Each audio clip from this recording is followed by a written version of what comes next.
All right. Okay, so since it's leaking and rotten down there, you can see actually that it's sitting on this hot water line that goes to the lab. I can stick my hand underneath this water heater. So the only thing really keeping this water heater from falling through the floor is this galvanized water line. So the best course of action would be to drain this water heater, disconnect it at these unions and cap it off so you still have cold water to the house. Pull it out so that the floor situation could be analyzed and figured out how far the rock goes. But you can see if it wasn't for that galvanized water line, it probably would have already fallen through the floor. Right there. Yeah. It's off by about, well, it's off, it's fallen about 3/4 of an inch by looking at the plywood there. Yeah. And while we're at it, if it were me, I would replace the shower valve that you can see back here, because if you ever wanted to replace it later, we'd have to pull the heater out again. As you can see, you can't get to that hot water line unless the heater's out. Yeah. And then get rid of these soft copper lines probably at the same time.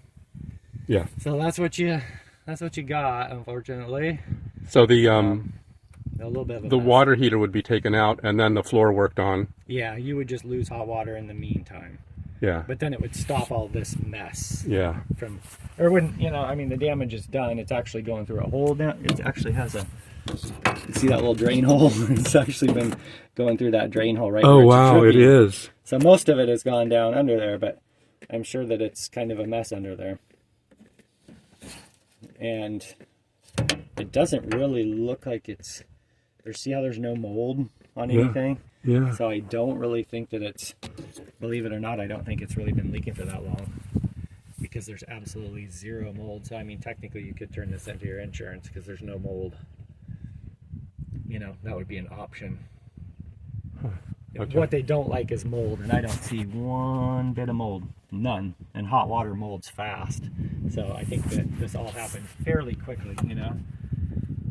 Yeah, this doesn't see seem any like mold? I don't see no, it doesn't. It just doesn't seem zero. like it's not hot. Yeah, that's. It's cooled down in the pipe or yeah, something. Yeah. Yeah, it just cools down, and it's coming out.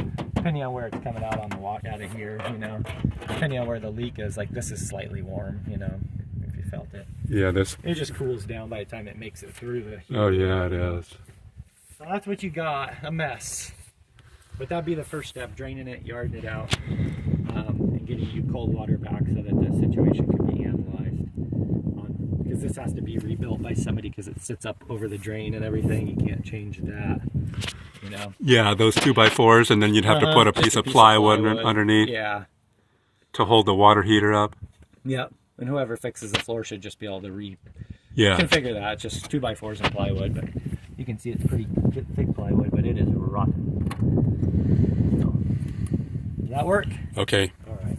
Thanks, Jamie. You're welcome. Oh shit.